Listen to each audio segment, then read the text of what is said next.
zooms out when it's... Okay, well there we go. It's live. It's on.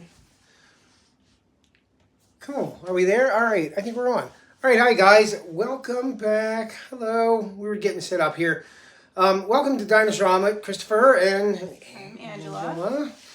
And we're at Dinosaurama people. Hi guys. Welcome. And Andy Rabbit's there. He said hi. Hello, Andy Rabbit. Hello. How are you? Anybody else coming in? Welcome. We're having some technical difficulty getting set up using our tripod. Anyway, welcome. It's our Thursday live. We're going to be talking about like a Quail 101 kind of starter thing. Yes? Mm-hmm. So we try to do this every month or so. Just a general Q&A. So if you guys have any questions, put them down there in the bottom. If you want to know anything, we'll be happy to address it.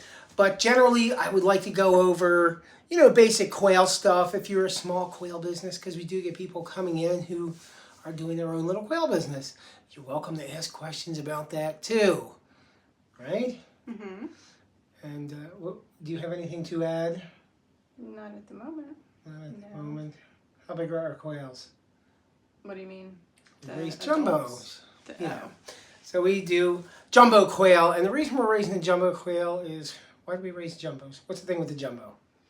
The jumbo quail are largest variety for meat, and they lay the largest size eggs. That's it? Yeah, so they make an excellent food animal. They have I used to say they were kind of a niche market, but they're not really, because they have a broad appeal to people who have small farms, big farms, homesteads, just people who are doing food production, especially this time of year. They're doing gardens, and you're getting into food production, and the quail are really magnificent creatures for food production, eggs and meat. The quail lay about 1 egg per day, and a hen will lay about, 300 plus a year, right? Yeah, I mean, she'll skip a day here and there week once in a while. Sometimes she'll lay twice in a day. Yeah, so I'm not trying to sell anybody on quail. I mean, we sell quail, but I'm not trying to sell anybody on quail. This is all about information, to give people information, because people are very curious about these things now, these birds. Like, what are they talking about? Are they really productive? Are they a pain? Aren't the eggs real small? Well, here's an egg, actually. So that's something maybe to talk about.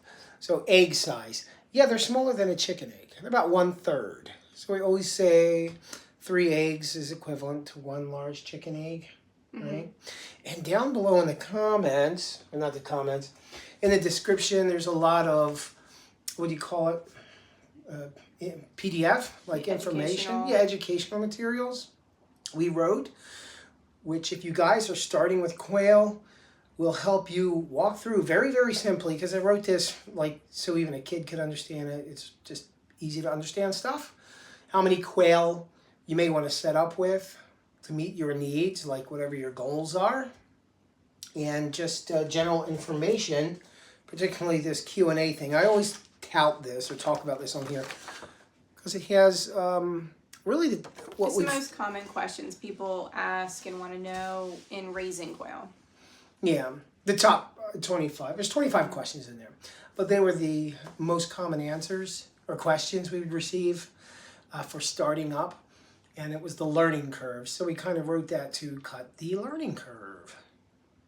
Yeah. Okay, welcome. Anyway, would you like to do any speech? The jumbo quail are easy for people who either have zero experience raising animals, or people who haven't even had pets, or people who have farms. They're easy to take care of. We encourage having them raised in a hutch because we're all about efficiency and being productive with your time, and also making sure they're cared for in a way that they are having a quality life while making it easy for you to collect eggs and just take care of them. So they're easy for whatever level of skill you have regarding animals. They're not temperamental with people. They're easy to handle. There's no aggression or anything like some bigger animals might have. So they're they're great even for kids to interact with. Yeah, I'm really big on the kids with quail thing. They're not gonna. If you guys had chickens when you were little, you always remember like a rooster jumping at you. Everybody has like a chicken trauma story. Or a neighbor rooster. Yeah, like a neighbor rooster, Somebody's... which is understandable. A little kid stands small, and it's easy to have those moments where the chicken attacks. Oh, I have a question. we have a question. Oh, it's Susan. Hey, Susan. Happy Thursday, Angela. In the brooder video you did yesterday, do you change the paper towels before you add shavings, or do you put the shavings right over dirty paper towels? And how long do you wait before you add the shavings? So I do not remove the paper towels when doing my brooder setup. For people who aren't familiar with what I'm saying, what we're discussing, when I set up the brooder, I'll put the first thing I put on the bottom is a coarse type of paper towel so they can grip it, and I don't put a bunch of bedding in the brooder so that they can, oh, thank you. Thanks, Bill. So that they don't have any obstacles or anything that's going to prevent them from easily finding food and water, or that's going to confuse them, even navigating to the heat. So once I'm ready to put the shavings in, I just put it right on top of the paper towels, and I wait until the paper towels are starting to look like, it's starting to get a little soiled. Not overly soiled, but it's just like as if whenever you're ready to sprinkle new shavings over older shavings, the same concept. Once I see the paper towels are starting to look like, like it's not as So tidy. it's layering. Just keep layering. Was that everything? Was there another type of part of her question? No, that was it. And Bill said you did a good job on your video. Thank you. Yeah, Angela did a good job. If you guys are wondering what we're talking about, she just posted a video yesterday on your brooders. Yeah, right? what I like to do with our brooders. How we handle our brooders. So it's not, you don't have to do exactly, if you guys have not done brooders before and you're wondering, should I watch that? Yeah, watch it. It'll give you an idea. But brooders is very simple. I do a liner. It's good. Thanks. I do a liner because I have chicks constantly. So I'm rotating groups of chicks out of my brooders at least twice a month. So it just makes it easy for me. But for people who are hatching and caring for chicks in a brooder just once in a while, it's really a liner isn't, not a big deal. But it makes my life easy. So that's what I do. Awesome. Okay, cool. So we did a little, I'm going to run through this because we've done this video, this 101 kind of education one. We do them frequently. And we like the questions. Oh, does Bill have a question? Yeah. Where do you do your brooder? I start them in my living room until they go to the garage because of dust and smell. Yeah, well, we have them in our basement. And we have like a ventilation system type thing set up. But yeah, that's a good point. The dust and smell and birds in general, they produce a lot of feather dust. Even as soon as you take them out of the incubator, there's dust coming off their feathers. So. Yeah, their feathers produce, it's like a coating, a sheet of protein that comes off as they're growing and they flush out new feathers. And it does produce a lot of dust. Even in your outdoor cages, you're going to want to blow them down occasionally and get some of the dust off. But you're going to want to just have them in a temperature controlled area. If it's in like a cold barn, then you're just going to want to make sure that whatever you're using as a heat source is sufficient in keeping the whole area a stable, comfortable temperature. So that it's not terribly drafty. Susan said the last brooder she had was in her office, and she would not be doing that again. I don't blame you. Like, we get families who get maybe 10 quail. Mm-hmm. They're just doing it once, like a year. They want to try something for fun. And yeah, like indoor brooder, I think even in a living room, even in a living area, I don't think 10 would be too big of a deal. No. For a short period of time. Yeah. They're not in the brooder for terribly long. I filled up the burrito with eggs yesterday. I will soon have chicks in my living room. Yeah. Oh, it'd be safe But it sounds like you have a system that works for you. Yeah, whatever works for you. Like, gosh, we have a lot of birds, and like the quail are down in their downstairs brooder, which Yeah. works fine for us. We're not raising 10,000 Mm-hmm. chicks in a hatch, and that's the Yeah. thing. We're a smaller hatchery. I talk to guys who are doing thousands at a time, which for their business is probably fine and cool. Yeah, everybody has a different business model. Yeah. Yeah. Okay, cool. So again, I'm gonna move into some of these points about the 101, like the basic stuff for quails. We talked a little bit about brooders. We jumped ahead to that. We'll go over that again a little bit. But mainly, I think the biggest point I want to get through about these jumbo quails, or anybody who's curious about them, or if you're selling them to customers and they're wondering, I mean, the point benefits are they're relatively low cost to start up as a food bird. Compared to chickens, it's a fraction of the cost. You're saving a hell of a lot of money doing quail because you're raising them in a hutch and not a giant coop with a run. And their space requirements are very different. Their space requirements are much smaller. They take up a smaller footprint. This is just their space requirement. And usually the local zoning is lenient toward these quail. And you're gonna wanna you'll be thinking when you're getting their housing set up that it'll be predator proofed. So that's a big thing with chickens or just poultry. Chickens, you come out and see a pile of feathers Yeah. occasionally, and then the chicken's gone because the predators get to them. But then also the quail, they grow very fast. So the hens can be laying eggs even, by 6 weeks and very consistent by 8 weeks. Yeah, so that's another benefit. These things are magnificent food producers. Hey, Aaron. Oh, hi, Aaron. What's up, buddy? How are you down there? Yeah, so they're excellent food producers. They grow quick. They're cheap, relatively speaking. I mean, they're really not too expensive to start up with. To get started. Yeah, to get started with them. It's not a huge upfront monetary investment like it is with the chickens. Chickens are great. We like chickens. I'm not bad-mouthing chickens. They're two different things. They have two different applications, and they each meet different needs. And we do encourage people to do like a layered system, having different types of chickens, animals. But bunnies. the quail are just so ideal to get started or get going on a quick, a smaller budget and just like a quicker time frame. Like you're gonna have eggs on your kitchen counter within a matter of weeks, not months. During this time, it's like Hello. it's Aaron again. Is that like a bad eye? Yes, Sorry, I'm reading off a phone. It is. So it's like tractor supply season, and you get a lot of people who are getting chickens for the first time. They're like, "Oh, we're gonna have eggs for breakfast soon." No, you're not. You're not gonna have eggs for breakfast soon. Yeah. It's gonna take you 5 or 6 months. They don't realize the chickens take quite a long time before they start laying. Right, like 5, 6 months. Yeah, the first sometimes. egg for a chicken tends to be quite pricey. Yeah. With like how much people $7,000 time and money they invest in their first chicken egg. Yeah, but before I get into this whole learning thing, that's important that she mentions.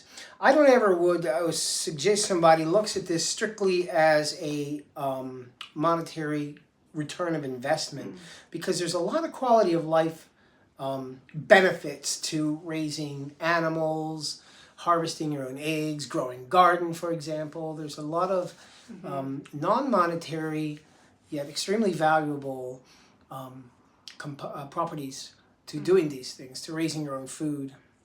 And so if I could easily argue out of getting quail. I can go to Walmart and buy a dozen eggs for $1 or whatever they cost. I don't know, a few dollars. So don't raise quail. Okay, that makes sense. But that's not what people are looking for when they're raising their own food. There's a totally different mindset and emotional costs and all these different things. But anyway, I don't want to get too much into that. Quail have a lot of benefits. We went over that. And I'm going to move on. So when discussing this intro to quail, there are several key components we like to go over. One, we just discussed the benefits of these quails. 2, we mentioned pretty soon in this is the housing needs and why the housing is important. And the most important component of the housing is the predator proofing, right? Yeah. So predator proof. Predators. We don't like predators. They are everywhere. Fortunately for quail, if you're housing them properly, you're never going to worry about that. You're not going to have problem with quails getting eat up by being eaten. Yeah. Ducks, they're going to get eat up. Chickens, they're going to get eat up. The foxes and the hawks come by. Yeah. And unfortunately, sometimes you lose them just because they're out and they're doing what they do. Okay? the quail, because most people keep them in a kind of a hutch system, like a rabbit hutch or a quail hutch. They're not free-ranging them or... Yeah, and they aren't a free-ranging type of bird anyway, Yeah. because they would fly away. Like, they don't stay in flight. They'll fly up about 6 feet and they'll come back down. They'll do that like 2 or 3 times. Yeah. And then they tire and start scuttling really fast. But they'll easily clear fences. And so there are people who do an aviary type style housing because they want more of a natural look. But even that is nice and secure. What's an aviary? Some people may not know. The ceiling it's tall. So if you're going to have a ceiling in a cage is going to have to be like 10 inch. Some people go a little smaller, but 10 inches to 24 inches. You don't want to go any higher because then they'll jump up and then they could injure their necks. If you want it to be higher than 24 inches, then you'd want it to be like 6 foot, but not smaller, because the 6 foot will allow them to fly all the way up and then come back down without hurting themselves. Quail cage that deaths, in between space. Yeah, it's frequent enough that you hear people talk about finding a dead quail in the hutch, and that's most of the time they jumped up. There was a fright. They got spooked. Yeah, sometimes they just jump up because they get excited and they'll flap their wings and stuff. But sometimes if maybe you forgot to collect their eggs that day and you wanted to and it's already getting dark, if you go out, you might startle them and then it'll sound kind of like popcorn, like hop, pop, pop, pop. But yes, an aviary is a tall type of structure. It's like a big kind of cage. More natural setting. They're on the ground and there'll be like a deep litter system. A material on the ground and like branches and stuff. One of my hens was dead this morning. No idea why. Yeah, we see that occasionally. Yeah, it's likely the old bonking of the head or getting stuck in between something here or there and just... Yeah, I would say if you don't visibly see anything wrong and you didn't get to see the quail just before, it had died to see the behavior...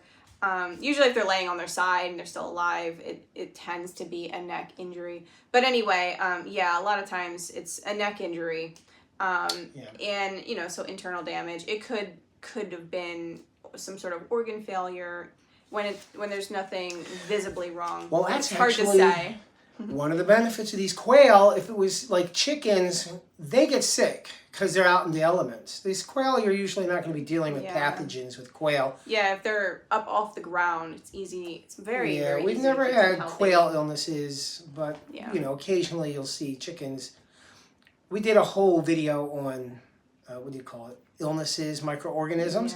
Check it out. It's one of these previous live videos. I did a class on the organisms that the chickens are going to be susceptible to. Quails would as well if they were exposed to them, but they're not permitted that exposure because we're keeping them in their cages. They're predator-proof cages. But with that said, if they were on the ground and you're not taking proper measures, so if people who have aviary type systems, they'll have like 4 or 6 inches of some sort of mulch, untreated mulch, and then they'll research and understand how to turn that mulch, when to put new mulch on top, just to keep it, the organisms and such at a good level where the manure buildup won't cause issues.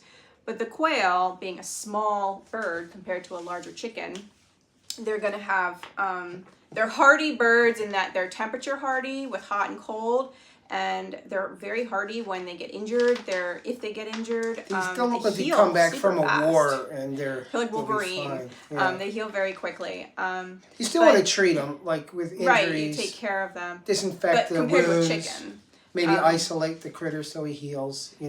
Put him in his isolation area so he's not losing. Yeah, like with a cut. Internally, they're not as hardy as like chickens are. So if they were to get like bacteria or like coccidiosis or something like that, it could be really good. Hey, Kelly. Hooray, Kelly's here. Yay. To bring them back now the from. Party starts, I guess. I didn't get a notification. Oh, that's okay. It's not my department. It's not my It's okay. I have to apologize. I'm glad you're here. Hope you're well. Kelly's one of our buddies out in the great state of Utah. Yeah, so keeping them up in a hutch is just easier to keep everybody healthy and happy. And that's a huge benefit, new people, if you're wondering about quail, keeping them in their hutch. Now, next week or the week after, I want to do a little live video about introducing quail to the kids, because I like kids. I did a kids book, and I want to go over some of that stuff. But one of the cool things about the hutch raising is it does make it even more accessible for the children to have that responsibility and have those animals for them to tend to. They're centralized. They can be observed. You can observe different age groups working with the animals. So they are really good with the kids, and they're not going to intimidate them with the size like a chicken does. The kid's short. If we saw chickens that were this tall to us, we'd be a little intimidated too.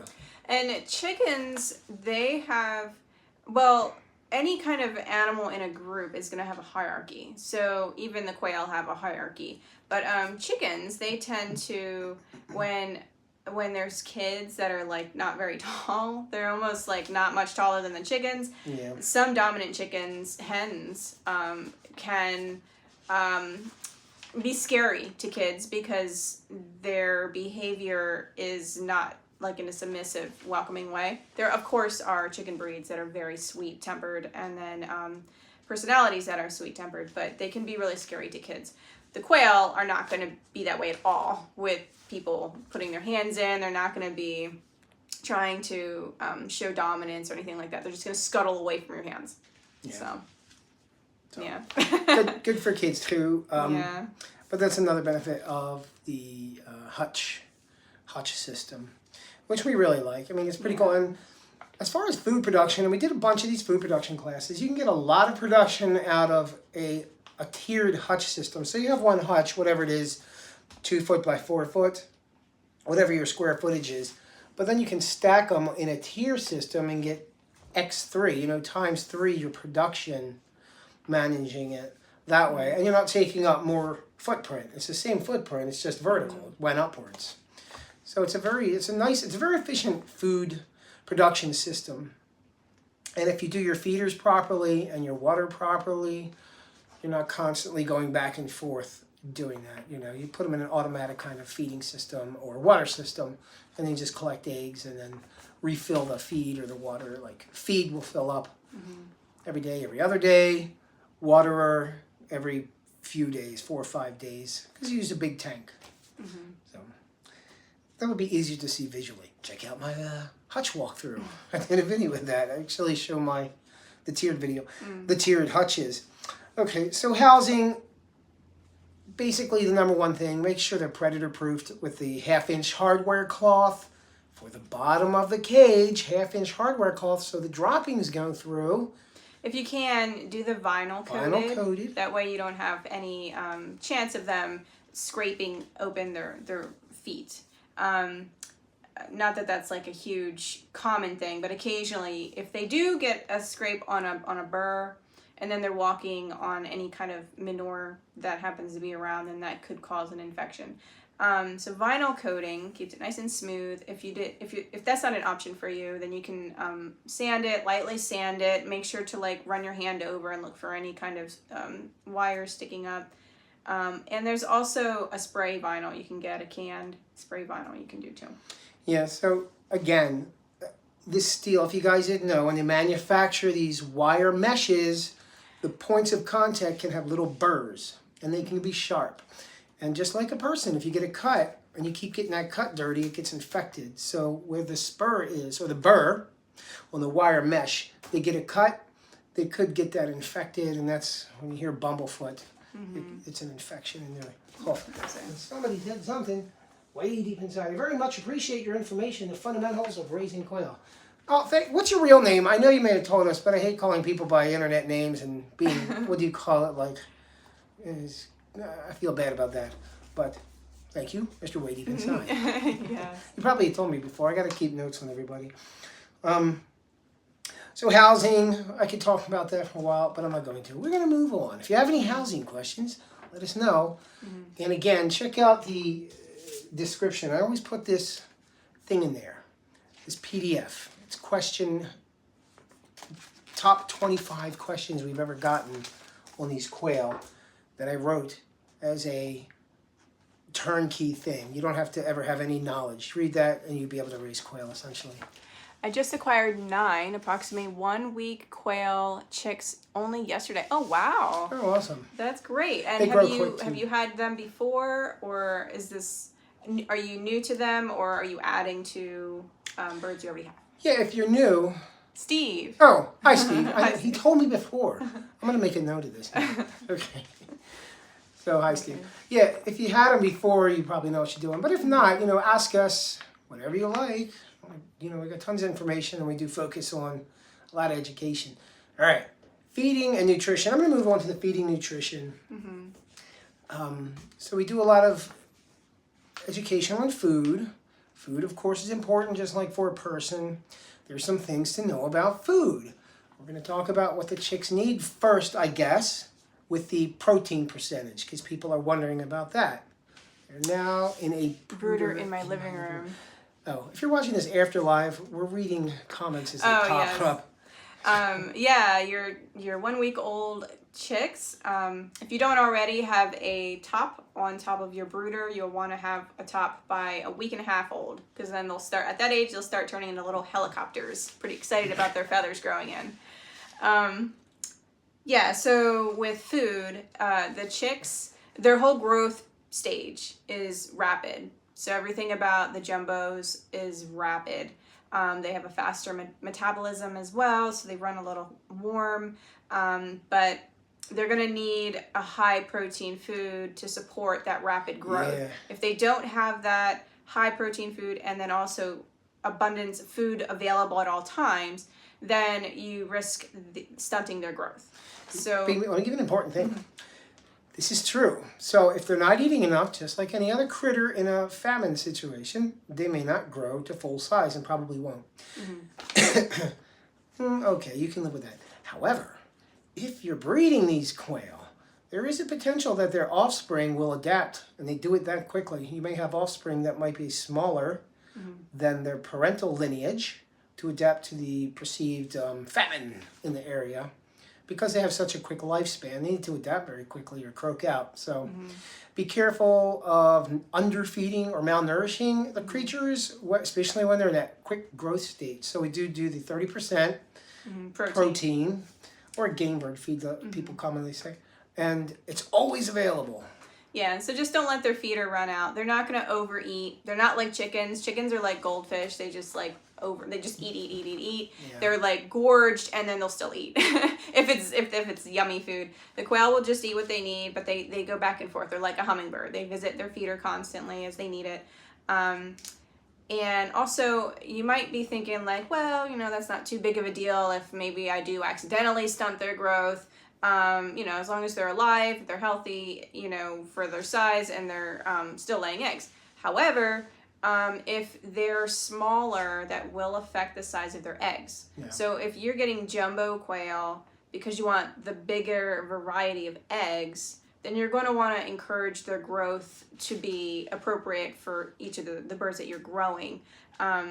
And if you have birds that are, within the 12 ounces to 15 ounce size, then you're going to have eggs that on average should be around like 16 grams. It could range from like the low end being 14 grams, average being 16 grams, and then the higher being like 18, getting a lot of 18 grams as well, eggs. So those are this is a nice big egg. This is probably a 17 gram.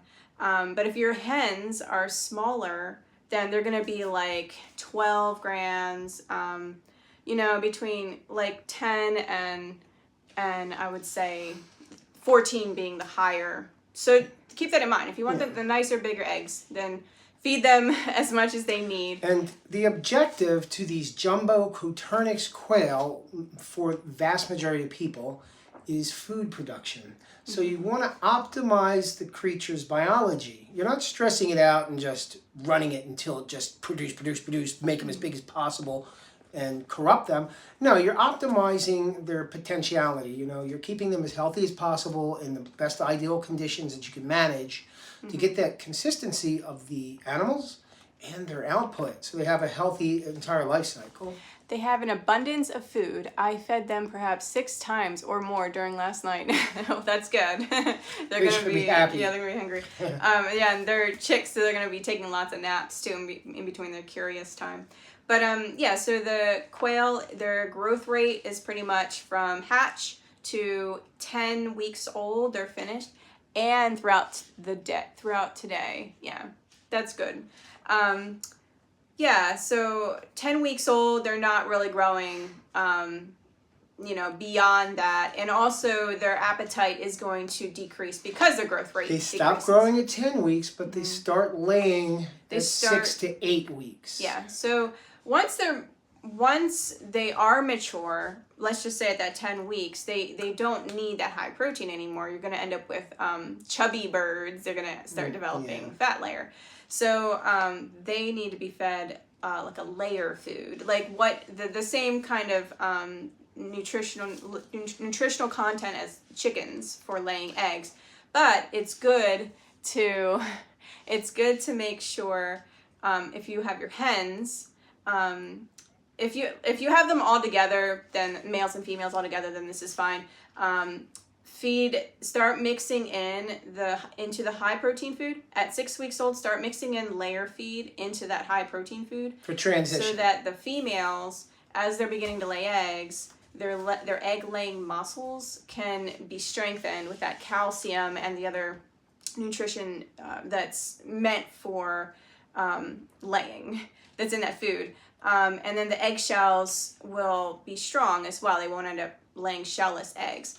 And the reason why that's important is because the egg itself has a thick membrane, so it'll be a little round ball. But you don't want to risk the hen laying an egg and that egg bursting inside of her. That can be deadly for her. That's not a common thing. But also, if she's laying eggs and her muscles around that area that she's laying eggs are weak, she could prolapse. So that could be problematic for her in the future as she continues to lay eggs. So it's good to start mixing at 6 weeks, start mixing and transitioning them slowly toward layer feed. Once you get to that 10 weeks of age, and you can switch them completely. And if you have males in there, that's fine too. If you're growing males in a separate cage to use for meat, then you can just feed them the high protein until it's processing time. Cool, right. Yeah, and so big difference, high protein when they're little, calcium when they're getting big. Yeah. And the protein goes down. Mm-hmm. Interesting thing about chicken feed, we did a big chicken feed video. We made our own chicken feed, and we get our own local stuff so we can make our own chicken feed. The interesting thing about feed when you go to the store is it's very old, right? Yeah, and it's a box around, store. like the big box stores. So the manufacturers, the feeds, they crack it. Many times it's pelletized, so they're turning it into pellets, which means they heat it, and then they add a binder to turn them into pellets. Well, and before that, it's a meal. It's grounded up. The food is grounded up to then make it into a pellet, and then they use the binder. Right, and they use a binder. So why am I mentioning this? Well, what's interesting, this is information.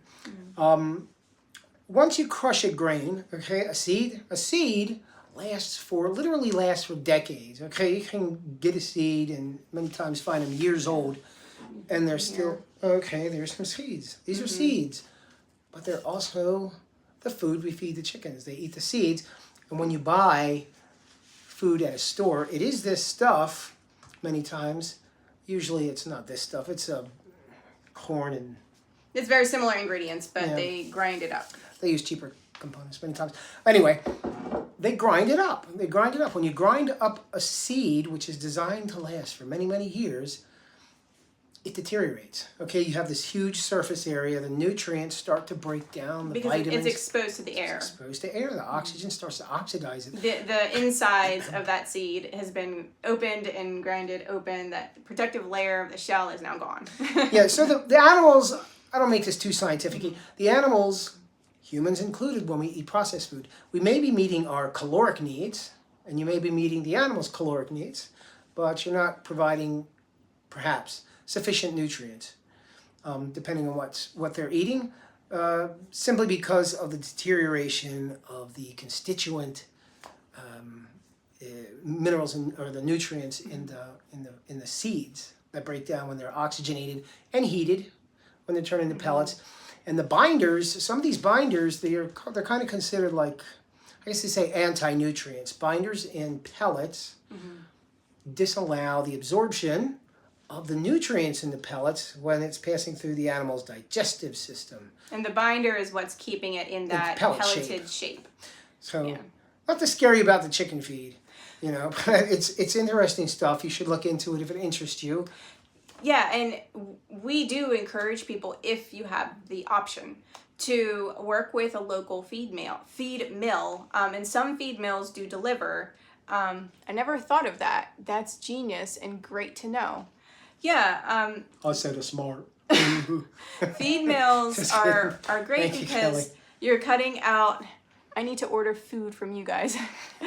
Feed mills are great because they cut out the middleman, and that's like, you know, the person, the business who's using the feed mill to then create their food, and then they sell it to the box store. They put a pretty picture of a chicken on a bag, and then they bag it. Yeah, so the feed mill is great because their food starts, you know, as these whole grains. Off of a field. And they order their food directly from farmers. The feed mill is ordering their food from farmers that they know the farmers.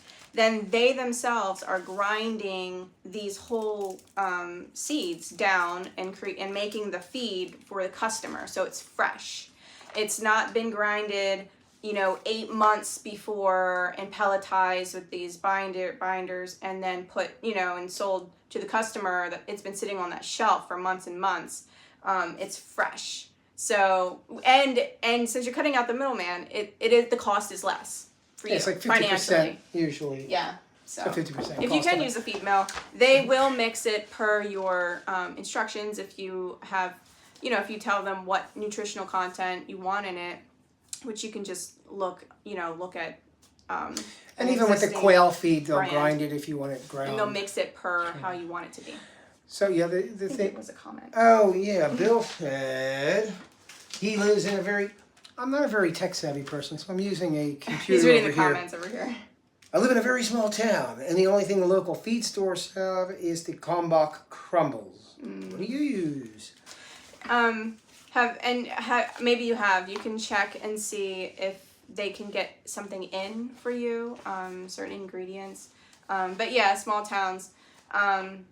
We use we have a feed mill, and they deliver if it's a certain amount, bulk. Yeah, if you're raising 1 million birds, you're probably going to want to order in bulk. Yeah. Certainly to save money. But if you have a small covey or a small flock, you don't need 600 pounds of food at a time. But even if you did get it, it would still be fresher than getting it from a store. But anyway,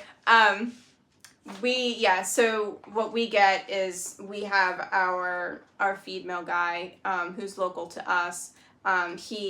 He's a very nice guy. These type of ingredients, and they're ingredients that you would see like on a Purina, the game bird feed label, but there's no binders or anything needed. He grinds it to a certain coarseness per our liking for what our birds would. So it's like a dry mash. Yeah, if you guys aren't familiar with feed mills, just look them up and give them a call.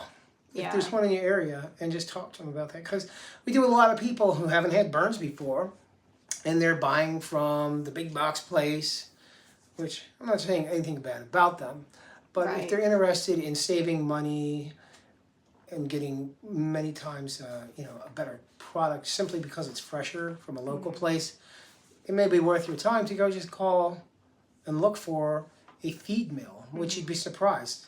They're around. Yeah, but if your only option is to get something from like a Tractor Supply or a pet's place, that's fine. You know, do what works for you, and your birds are gonna still lay and they're gonna be alive. Now we feed our ducks and chickens these whole grains like this. We don't feed our quail the whole grains because we want to make sure the quail are getting they're not picking through and leaving stuff. The chickens, I like to also ferment our food. So when you ferment it, the whole probiotic process and the yeast process, it softens it, it brings out the flavor, and it gives it a new scent that the chickens love. We may not like it so much, but the chickens love, and so then it makes every grain ingredient delicious to them. We so did they a don't fermenting video. There's a fermenting video. I think I downloaded it from Facebook and uploaded it here. But then we did a fermenting, how to ferment feed video, and I think I did a class on it. On the benefits of fermenting food. You can ferment your quail food as well. It's just an extra step. So if you have a small covey of quail, then that might not be a difficult thing. And it actually would help with preventing feed loss because it's not dusty. It's in a wet mash. So then they tend to eat it all. But for me, we have a lot of quail, so we don't ferment. We don't bother fermenting their food. But anyway. Yeah. There's definitely pros and cons to everything you do. Yeah. So the feed, that was a lot of information on something as simple as feed. But, feed, it seems simple. You just buy a bag and feed it to them. But there's a lot of science behind it. And, I mean, I could literally go on for hours and hours and hours about this. Because it's chemistry and it's biology and it's science. It's very, very complex when you look into it deeply. But we can have a fundamental understanding of all of these things. And that's kind of like what I try to do when we do these videos, is take whatever is extremely complex and look at the root fundamental. Like, what is the core of this thing? Like food, it's for growth and energy and health of whatever's eating it. You don't need to know the science. The quail, what's the fundamental of just the quail themselves? Oh, food production. Quality of life. I have a better quality of life because I have this hobby that I'm doing. I'm raising quail or whatever it is. There are fundamentals that aren't hard to grasp. And really, I mean, as human beings, I think we should stick with that for the most part, unless it's our expertise, because it's much easier to recall and to get motivated. Like, oh yeah, I'm just trying to do that. You know what they say, don't overthink it. Unless you're getting paid, don't overthink it. Okay. Unless you enjoy it. But anyway, yeah. Unless you enjoy it. All right. I'm going to move on to, I guess we're talking about breeding and reproduction real quick. Don't go over the entire thing. Yeah. We did a how to hatch eggs video. One of these Incubation. Lives. It's one of these long form, 45-minute, hour-long things, but we go through it totally thoroughly. Yeah, it wasn't that long ago. A couple weeks back from this video. But we're going to talk about breeding and reproduction. Covering the basics of quail breeding and reproduction. I'm going to say this. So new people, there's a difference between breeding and reproduction. Breeding is with intent. Reproduction is just making copies of what you already have as it may come. And making sure you still have your egg supply and meat supply going. So we often tell people when they're looking for quail, and they're not near us, and they look for a competent breeder. Vet the breeder, talk to the breeder, see what they're doing in their breeding program with intent. Because some people are just hatching eggs, and whatever they get, they call it we bred these. Well, I guess technically, but you want to verify the animals you're getting, which are a product. You want to verify that your product is optimal, that it's good, it's quality. So you want to talk to your breeder. So what is breeding versus just hatching eggs out? You do breeding. What do we do when you're breeding? I'm going to answer this question in the context of somebody wanting to keep their egg production and meat production going, but with intent, versus like somebody who's selling, quality stock, right? Is that okay? I don't even. You confused me. Oh, I'm sorry. What are you talking about? Somebody wanting to breed with intent. But you're not wanting to sell them, or you don't care about selling them. You're just wanting getting to an outcome. Intent for yourself. Yes. That means you're going to be thinking about. You're not just going to be hatching them, growing them, and like, oh, I have 10 males and I have maybe 30 females. Haha, kind of guilty of that. I'm not that organized. I mainly do jumbos with intent. Is that what she said? Yeah. Do jumbos with intent. Okay. Yeah, well, it's all right, Kelly. Yeah, no, that's okay. That's fine. You're going to want to be paying attention to their size. Well, let me say something real quick, because Kelly brings up a good point. For most people, you're not going to notice a huge difference. Unless there's that outlier. You do have the runts and the animals that are obviously not worth reproducing. You know, but when we do breeding, we're real specific. We're measuring everything and keeping, like you're keeping catalogs, right? I am. The reason why you want to have some focus when you're breeding for your birds, even if it's you only have them for you. The main purpose is meat and eggs for your family. You're not selling them, is because it does not take long for their size to be affected by when there's no intent. With anything that has genetics, DNA, and you're doing generations or you're breeding, you want to make sure you have the same or the information in their genetic makeup that's going to keep producing what that animal is supposed to look like. I'm trying to breed out aggressiveness. This batch in my incubator is another try. Laugh out loud. Yeah, Bill talked about this before. Yeah, He said he had that vicious, evil group of birds. Yeah, he did say that. I hope they're. You should do some. You should try, maybe like an experiment cage, different cage. You know, put half in one cage, different style, and then with classical music. Yeah, just experiment. See if there's something with the setup. I don't know, and maybe not. But anyway. If you're not paying attention to the size and you're just selecting males and females just because they look pretty... I'm going to get my water. Okay. I'm going to get my drink. I'll be right back. And you're just excited about them, then but your focus is jumbos, then it very likely won't be long before, after you keep breeding, that the size, maybe you have a nice big size that you're starting with, it starts to get smaller. Or if your size is actually not very large to begin with, like 10 ounce, and if you're not paying attention to the size, then they'll either stay at that minimal range for jumbos, which is that 10 ounce, 11 ounce, and that you won't see bigger. Really, you don't want to go over 16 ounces, over a pound, because then you're going to end up with physical issues. It's like a big dog syndrome. They're going to end up with like hip problems, and they won't live as long. It's just harder for them. This is what I mentioned before about optimizing their biology. Yeah, and there's a standard of perfection for every animal that we breed as humans that we're focusing on, and it's not that you necessarily need to go for perfection, but you want the idea of the breed. So it's just under 16 ounces. You don't want to go over that because their egg production will be affected too. If their body is having to sustain this bigger body. And keeping it warm, feeding it, all that stuff, then it takes a lot of energy to produce that egg as well. So if it's a bigger bird, then that hen isn't going to lay as many eggs as a smaller hen is going to. So, but then the size of the egg is going to be affected. So there's a happy medium. We have a range between 12 ounces and 15 ounces. Were you going to say something? Yeah, I wanted to say something to the quail people out there like Kelly and Aaron and anybody else who's raising quail and selling them. It is incumbent upon us to educate the consumer because they're going to be calling you. My quails haven't been laying and I've had them and they're not going to understand why they're not producing. So, I don't know, we always go through this kind of stuff. So similar size and temperament? Yeah, so you're going to want to, look at their temperament, if that's something that's important to you.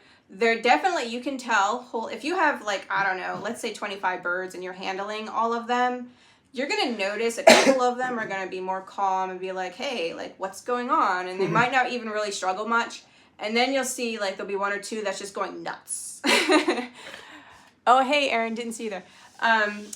So if you want nice, calm, temperaments, then don't keep the crazy ones. Get rid of those. Don't keep those in your breeding program. If you want a certain size, if you want a nice, the nice meaty size and the bigger eggs that they're known for, then you're going to want to keep increasing, keeping the bigger sizes, and you're going to you want to weigh them at 10 weeks old at the cutoff age. You're going to want to decide what you're not going to go below weight wise. And pay attention to the structure too, because some of them have much more meat, flesh and muscle tissue in their breast. Mm-hmm. So the distribution of the muscle is different. If you're using them for meat. Yeah. Yeah, and I mean the posture of the bird too will affect if it's It'll affect how well they lay as well. Everything has a reason. Like, there's a standard of perfection for each animal for a reason. So if you stray away from it, like, they're supposed to be a little up higher, they're not supposed to be like, squat.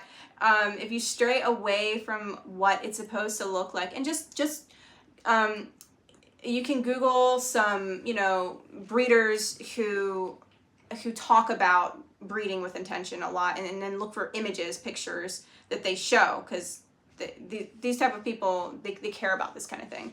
And then you can visually see what they look like. Anyway, you're going to want to definitely focus on your males being bigger. If you can, try not to compromise on the size of your male, because it's easier to get your females up in weight, but the males, that can be a struggle. So once you start getting nice sized males, then you'll keep them coming, and they do affect the weight of your future generations. All right. Bill said, I'm down to sets of my docile hens with one gentle roux with each group. I'm down to 2 sets. We will see what hatches out and what happens. Yeah, good. Docile hens with one gentle roux. Oh, so you got friendly birds. Yeah. So you shouldn't have a problem with them battling again. Yeah. Yeah, and like I mentioned, when you're handling them at different ages, you can see, like, some of them definitely are a lot calmer. Yeah. So make a note of which birds those are. Maybe put a certain type color band on them, just noting the temperament, if that's a really big focus for you. Yeah, people ask often, hey, my animal's doing X, Y, Z, what's going on? And it's so hard to say. We want to say immediately, like, oh, Bill, you're angry birds. Angry birds. You're angry. You guys have kids that were addicted to that for like 10 years. Anyway, the angry birds. So people ask, like, why is this happening? Why are they doing this? And without knowing, there's so many variables that can influence some of these outcomes. It's very hard to say. There's obvious ones: environment, genetics, food availability, different things, stressors. There's obvious things that may be contributing. And multiple things may accumulate, to contribute to the outcome of the bird's undesirable behavior or structure, whatever is going on. But it's so hard to play amateur vet, let alone playing amateur vet over the internet or over the telephone. Yeah. When you get a call or a message from somebody, and they do that. Like, why is this happening? I don't know. Like, my quails aren't laying eggs. Well, probably the most obvious answer is they're not getting enough light, or something's spooking them. The environment's way too stressful. That's the obvious ones. That's the most likely calls. So I would suggest that, but you'll never know. So it's really hard to know without taking a look at the entire, like, really the history, like where the birds come from, what do the parents look like, what's the housing situation, what are they eating, have you changed diets, is there stressors, are they moving, do you move them frequently? There's a whole bunch of potential influences that can disrupt, and that's not just quail, it's chickens too. Like any of these poultry, they can be affected by these things. So yeah, I wanted to say something that's just, I think, is an interesting observation. There's a lot more information available pertaining to chickens and chicken breeding, because the heritage breeds have been around for quite a long time, and then the people who show them, and there's not as much available on quail yet, because they're up and coming. So just the concept of the form of the body affecting the production of the bird as far as meat goes and eggs. When you're thinking about a chicken, and it translates, because this also translates, like, even with rabbits, I mentioned before, the shape of the animal, how it's sitting, how it carries itself in a relaxed posture. It does, you can see if it's a longer meat rabbit than, as opposed to one that's like, and rounded, that's going to affect the end product for meat, how much meat is on there, what that meat looks like.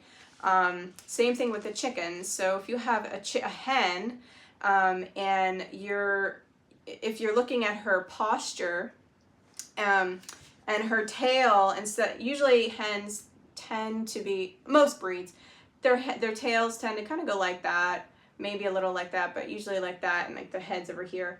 If you see her tail, she carries it a lot like this, and it's very high, that will affect her eggs. Her eggs will tend to be smaller, narrower, because the egg laying area of her is more constricted. So the posture, the form does matter. When it's proper, then you get the hens lay the size of eggs they're supposed to be laying, the bigger, larger, rounder eggs, as opposed to the narrow. And it could, the size, the weight of the hen can affect how many eggs she's laying. Yeah, so this translates, that's why I'm mentioning about the quail's posture, because it does translate into production.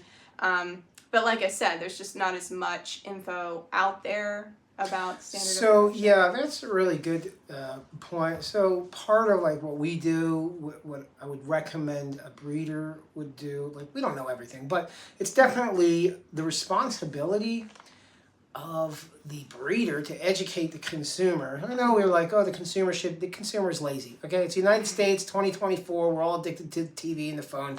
Nobody does anything. And if you don't want them calling you and complaining, you want to show them like, hey, I have some savvy. I understand this, and let me educate you on what you should be looking for and why I'm going to satisfy your need with what I have. I'm like, oh, okay. You establish trust. They like you, and they know you, and they trust you because you understand the stuff. And we always encourage people to learn. And we give them, we like to give all this information out. And you guys too, if there's something, I always encourage, take the information I have and give it to people, or copy it even. I don't give a crap. But, get the information out so the consumer knows. And the consumer's lazy, so it has to be done in a very short, easy way to understand. They don't watch usually 50-minute long videos. They'll watch maybe 30 seconds, and I better have a college level education after 30 seconds. But yeah, just to bring it with the size of your quail, I do think it's a good idea to have a range. Like I like the 12 to 15 ounces, because then you're gonna get nice big eggs, and you're also gonna get high producers that are still on the lower weighted side. You're gonna still get big eggs, but they're gonna be laying more eggs than your bigger hens. So. Some people are just like, oh, I want to get them to 13 and a half or 14 ounces, and but there's pros and cons to everything. So yeah, what was I going to say? That was like really kind of lengthy, but no, that was great. Did you want to mention anything about chicks? Since people are probably getting into buying chicks. I want to mention anything about chicks. Do you want to know anything about chicks? What do we like to know about chicks? What is there to know about chicks? Well, I think we did all our brooder information. You did a brooder video. Transitioning growth stages. You know what? Yeah. What are the problems with chicks? And I don't want to tell everybody. I got like engineer brain. I don't want to know what's going good. I want to know what could potentially go wrong. So you can be prepared. So what are the problems with hatching and the outcome of what would be a poor example, a poor hatch? Not like lack of numbers, but injuries, deformations, like medical issues, problems you might see, weaknesses. Why do we see weakness in a chick? Problems with their legs, that whole splay leg thing. Problems with chicks, laugh out loud. He's hey, tell me about it. Let's see. Now, obviously, quality of your breeders, your adults, the genetic makeup of them does affect the young. A big thing with chicks hatching, if you're seeing issues, issues tend to be in the incubation stage of their life, tends to come from the temperatures not being consistent, and humidity not being what they're supposed to be. So during the growth stage of the chick, before lockdown, it's just very important for the regulation of temperature and humidity. Operator error. Yeah. Not bad genes, not bad chicks. Operator error. Most often it's operator. It's the machine. The unit. Yes. And the reason I say that is because if the temperature is spiking, going up, so during early development, I would say between 2 weeks and less. If you're seeing a lot of embryos are growing, and then within that 2 weeks and like day 7 to day 14, if you're seeing growth, if you candle and you're seeing growth, but then all of a sudden they're dying, it's the temperature. The temperature is not consistent. And humidity is important too. But if your temperature, they get beyond, that early development, and the chicks are growing, but your temperature is going high at some point, and then you correct it.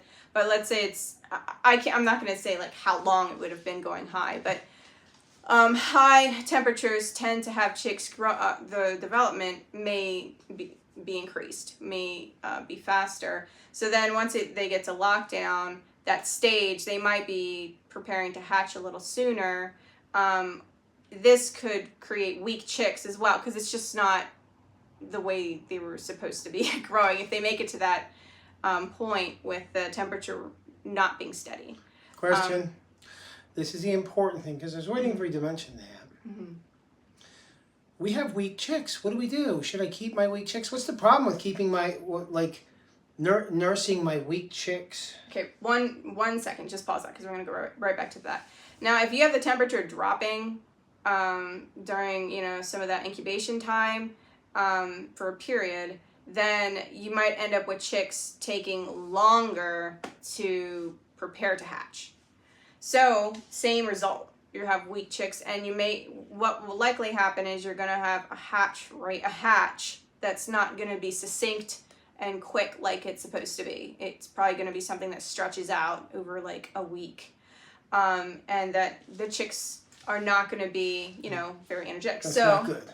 This is not good. You want vibrant, healthy, strong babies. If you're hatching them to be pets, that's a totally different topic. Yeah. But we're talking about having them for productivity with eggs and meat. Non-functional pets, they can be a sickly as long as they... People like disabled pets. Like, they love them even more. Running a quail rescue is perfectly fine. But, yeah, you don't want to encourage... Because, like Christopher was saying, with the food, you were saying about how if they're deprived of food and their growth is stunted, then that can legitimately affect their DNA, the makeup of their DNA, and then affect their generations to come, resulting in smaller offspring. And you can see this in other countries where the populations have been starting to shrink because of this very topic. You don't want to pass along any kind of information, DNA-wise, genetic-wise, to future birds that could compromise the integrity of your stock in general. So we would not recommend keeping weak chicks in your program. If you want to have a pet section, you could do that, but don't keep them in your breeding program. I like pet section. Yeah, does that answer what you're thinking? Yeah, it answered it. So, yeah, you don't want the weak chicks. Weak chicks are coming usually because of temperature fluctuation, right? Yeah, and it's okay if the temperature, it's like minor up and down, but you just want to make sure it's as close to what it's supposed to be, 99.5. These incubators, some of them are really nice. Some of them are using components that aren't really the best under the sun. And you don't want, this is so true. The incubator's job is to maintain a temperature and hatch eggs. And it comes with a thermometer that gives you wacky readings that are never correct. What is this? But they always it's a box of sabotage. They do need to be recalibrated. Calibrate them, and then go buy extra thermometers. Yes. 1 is none, 2 is 1, and usually 2 is 0 as well. So you want to get a couple extra thermometers. Yeah, because they do always need to be recalibrated over time. Yeah, and the hydrometer too, reading the moisture level in the air. I would never, even with the good brands, I wouldn't rely on a single, what do you call it? Reading? Yeah, the single reading off of one component. I mean, think of it this way. Some people buy expensive $150 a piece eggs, expensive eggs. You don't want to be putting that in some junky, garbagey incubator and lose $400 or $500 worth of eggs. We don't hatch them. We're not hatching $150 eggs. I want to get an emu, but she won't let me. But there are ways, if you're very familiar with your incubator, there are ways to keep them regulating consistent. Don't be afraid of the incubator. Yeah. Just double up on the electronic thingies. Yeah. The thermometers and hydrometers. But it is very fun to hatch. And normally, if your temperature and humidity is regulated properly as needed for that, clutch of eggs, then you shouldn't have issues at all, or minor ones, and you should have a successful hatch. We have a comment. And it should be very fun. What do you use? Oh, thermometer, incubator-wise. I have a Gobi and a ThermoPro in my Brado because I'm a perfectionist. No, that's Nothing good. wrong with being a perfectionist and having the good stuff. Yeah, that's good. We have cabinet incubators because they're always on year round. And they still work all the time. I have a GQF Aaron said cabinet. I can send me emo eggs. No. Yes, I think he saw yours. Yeah, Aaron's got these awesome birds. No emus for him. No emus. You should go visit. Go visit Aaron. I'm like a 240-pound 5-year-old. I like to go to the animals and pet them. I'm an animal petter. Yeah. I'm like, oh, can I pick it up? What amazes me most about the quail chicks, the little creature that comes out of here, they make the loudest chirp. Weep, weep, beep, beep. They make these they're loud for their size. Well, I mean, I guess so, yeah. Well, they're calling their mom, who doesn't Yeah. exist. Their mom is her, so. I mean, it's true. It is true. But it is neat that they grow so fast. They're in that tiny egg. They hatch out. That's how big they are. In the first 3 days, they're pretty similar to the size. Day 4, you're going to notice they're bigger. Like if you have a chick that comes out, if you have other chicks that are there, and you have one that like hatches a little late, you're going to see a huge difference in day 1 versus day 4. And then they just double in size, weekly, if not more. Yeah. Hey, I got to make a live with you. Is that Andy Rabbit? Hey, man, thanks. Thank you for coming in. We're actually getting close to the end because we did all this stuff. But we're getting closer to the end. But yeah, if you guys have any ideas for a live video, if you want us to do something, if you have any particular around here, questions, we could do that. Like I said, I want to do one for the kids, or at least for the young families. I want to do a video for the young families who have younger children, because I really like the kids to be happy, to have a happy life. And, one of the magical moments for little kids is to never did catch you live. Oh, here we are. Yeah, well, welcome.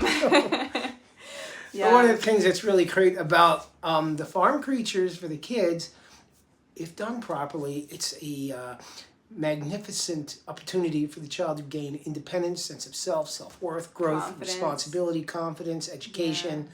Like there's a multitude of benefits. To learn about life, in that whole process. Yeah. And it's just fun for them to collect the eggs. It diminishes that idiotic dopamine feedback loop that the kids now have with. Yeah. Because they have this delayed gratification with a tactile interaction. They have animals and they're producing eggs. It's a really wonderful thing. And they can start problem solving with that too. I think as adults, we don't understand the same kind of concept of value. We think differently, obviously. But it's a very impactful thing, and if done properly, and not just quail, any kind of endeavor like that at the home.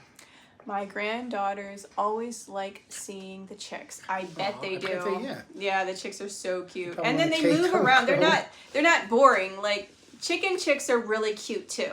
But they tend to just kind of bubble about, or freak out if you get near them. The quail chicks, they're like little ants. They're super curious. They're always running. It's like fast forward or pause, because they're either running and eating and drinking or sleeping. And running, eating and drinking and sleeping. Yeah. And then when they sleep, they like stretch out, and it's really, they're so visually, they're really cute, and you just sit there and stare at them. Yeah. Yeah. Well, we're going to end soon, but I want to tell Kelly something if she's still watching. Guess what I made her tonight? Muscovy duck steaks. It was very tasty and tender. We are building my granddaughter a quail cage for her to have her own quail and eggs. Oh, awesome. That's awesome. That's really cool. She's going to be very happy. It'll be a great experience. Yeah. But yeah, if Kelly, if you're there, I made her Muscovy. If anybody's wondering, Kelly's our friend on in Utah, internet land here. Anyway, she has Muscovy. I don't know if I'm giving out too much info. But we have Muscovy ducks, and the Muscovy ducks are really fantastic. Well, they lay egg layers, but they're meat producers. They produce what tastes like the best cut of beef you'll ever have. Sirloin steak. We raise them because they're like our miniature beef cows. She says my eggs are weird because when they crack, the chicks comes out, not food. That's funny. Well, that's good. She's learning. It's a new thing. Yeah, that's true.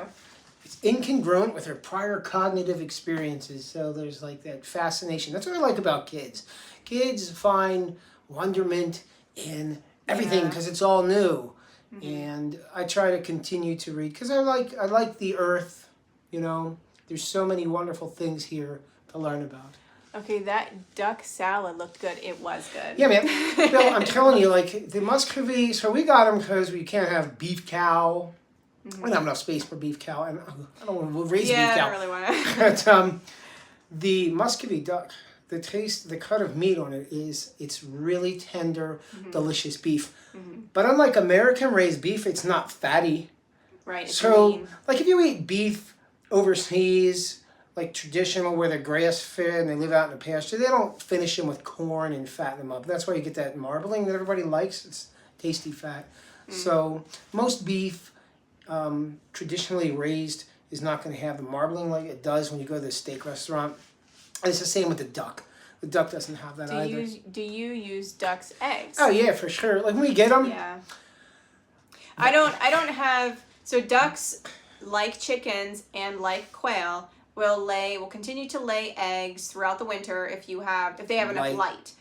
I don't bother adding the light during the wintertime because it's just more of a hassle, cords and stuff, and we have plenty of chicken eggs to keep us over winter. But when they are laying, with the natural lighting, he eats them and then also bakes with them, cooks with them. Talk about that. I'm the chef, I'm the baker, and I'm telling you, so the good thing about baked goods with a duck egg, and why we like duck eggs, you often hear people say, oh, I bake with duck eggs. It's because the big old fat yolk, there's a lot of fat in that, okay? There's a nice fatty yolk, and that keeps your baked goods nice and moist and chewy. It makes them delicious. You know, if you don't add that fat, you're not going to have that. It changes the texture, the flavor, and the moisture. So it really is good. And like I like to make muffins, oatmeal muffins, different reasons. But then he uses the egg whites with the protein in there for his muscle building and exercising. So he likes the eggs for that. Yeah. Yes, for the eggs we use the duck eggs. They're big. If you never had them before, they taste different than a chicken egg. The yolk is thicker. It's not as soupy like a chicken egg. Yeah, it's good though. I don't know. They're fine. I guess that about will wrap it up. Yeah, I think so. Since we're talking about other animals. Susan said I didn't add light for my ducks this year and went on 7 months without any eggs. I'm so glad they're laying again. Yeah. Oh, good. Yeah. They kind of quit during the.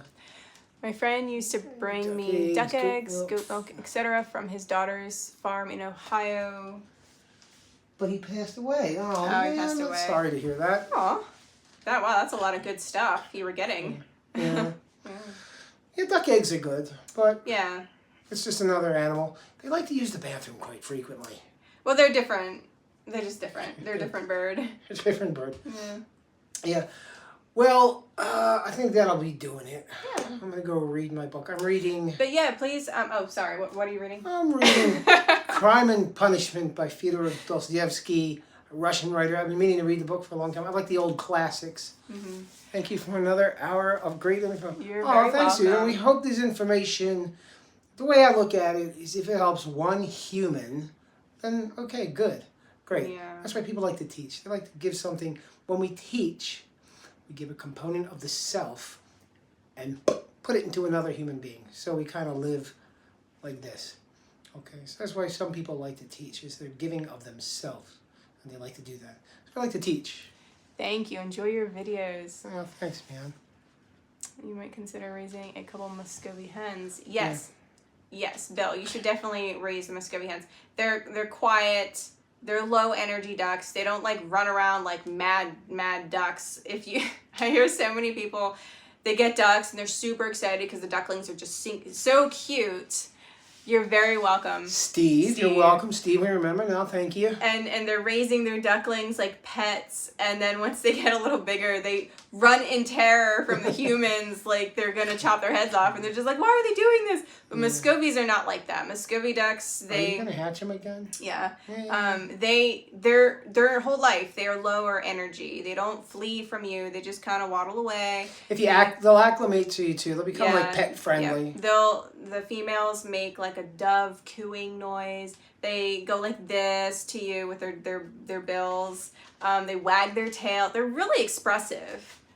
May have to look into where to get some. Great live, guys. Thanks. Oh, thanks, Erin. Yeah. I don't know what Craigslist is like in your area, but people tend to post them on Craigslist, ducklings, the Muscovies, because the hens are so good at being moms.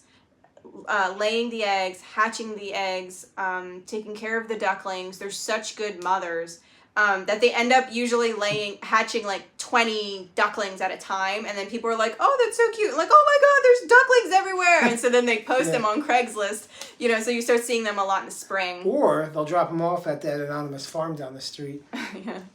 I heard a couple of Muscovy ducks that would fly around the pond. They look like bald eagle. Wow. Oh, They wow. do fly. Yep. Yeah. So you would have to, if you don't want them to fly, you'd have to clip a wing. And it's just once a year. The hens sing too. Yeah. Yeah. I love them. I like them a lot because they're like, to me, they're like the dog version of ducks. That's it. We're out of the quail business. We're getting into the Muscovy duck business now. I just have 3 hens and a drake. Are they little ducks or big? The They're females big. are half the size of the males. They're half the size, but they're So- dense. They're dense You know what? birds. Maybe we should do a Muscovy duck video. Yeah. People We like probably it. should, do a 'cause show we and talk tell. about 'em all we the do talk time. about them a lot. So the female, gosh, I'm trying to like size it so you can see on screen. They're like Females like this. That male is much larger. the egg-laying ducks, like khaki Campbells. They're just like feathers, like fluff. Yeah, Like, feathers. but the Muscovies, they're like meat. I think they are the best ducks. I agree. Yeah. And the females have meat on them if you're going to eat one. But the males, they're like small gooses. If you're hatching them out, Geese. it's just like all the other poultry. It's still going to be that 60% male, 40% female tends to be in the hatch. Yeah. So if you're doing the Muscovy for meat, then you're going to get a lot of drakes, which is what you want. But, how long do you raise them before butchery day? I like to raise them till 13 weeks, and then we process them. Now, this is totally up to you, because what happens is the longer they grow, the older they become, the darker their meat gets.